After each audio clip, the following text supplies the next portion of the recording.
On t'a sûrement déjà dit « tu es trop gentil ». Ou peut-être que tu as remarqué que ceux qui gagnent ne sont pas forcément ceux qui sont justes. Mais ceux qui calculent, le machiavélisme, ce n'est pas un mot qu'on entend souvent dans la rue. Mais c'est une stratégie qu'on rencontre partout, dans les relations, une entreprise, en politique, dans les familles et parfois dans ton propre entourage. Le machiavélisme, ce n'est pas la colère, ce n'est pas la brutalité. C'est lié au contrôle, silencieux, calculé, maîtrisé. C'est un art, celui de manipuler les autres sans jamais avoir l'air de le faire. Le nom vient de Nicolas Machiavel, auteur du livre Le Prince, 1532. Un manuel écrit pour ceux qui veulent garder le pouvoir coûte que coûte. Extrait. Il vaut mieux être craint que d'être aimé si l'on ne peut pas être les deux. Un prince ne doit pas tenir parole si cela va contre ses intérêts. Ce n'est pas un style de gouvernement, c'est un code de conduite psychologique, une vision froide, cynique, mais souvent efficace. Le profil machiavélique agit selon 4 lois invisibles. 1. Tout est rapport de force, pas d'émotion, pas de justice morale, juste des dynamiques de domination ou de soumission. Exemple, si tu m'aides, je garde ton aide en mémoire pour plus tard. Si tu refuses, tu deviens une menace potentielle à neutraliser. 2. Les émotions sont des faiblesses à exploiter. Tu es triste, il s'approche, écoute, compatit, mais il enregistre. Tu es en colère, il recule, te laisse parler. Mais il analyse. Tu crois qu'il est là pour t'aider? Non. Il construit ton dossier psychologique.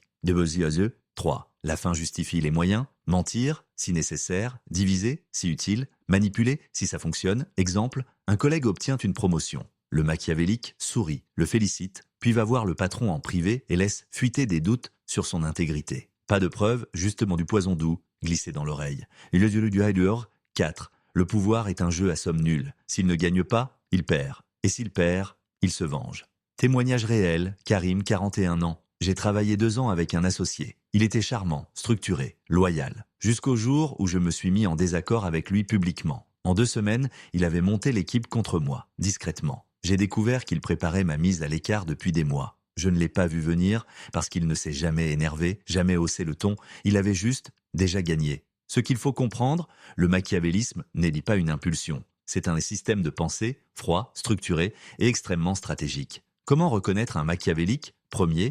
Il ne se livre jamais vraiment. 2. Il est agréable en surface, mais distant en fond. 3. Il observe beaucoup, parle peu, mais frappe juste. 4.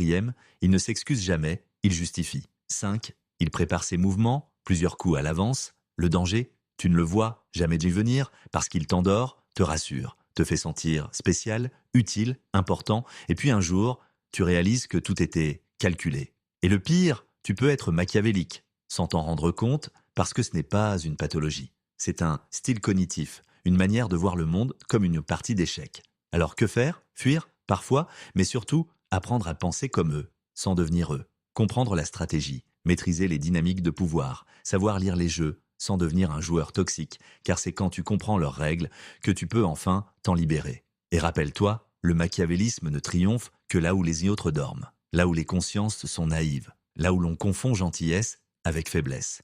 Sois bon, mais ne sois pas aveugle, sois juste, mais n'ignore pas la stratégie, sois vrai, mais ne te laisse plus jamais utiliser, car le machiavélisme n'est pas invincible. Il ne résiste pas à ceux qui voient de clairvoyants et qui n'ont plus peur de dire non.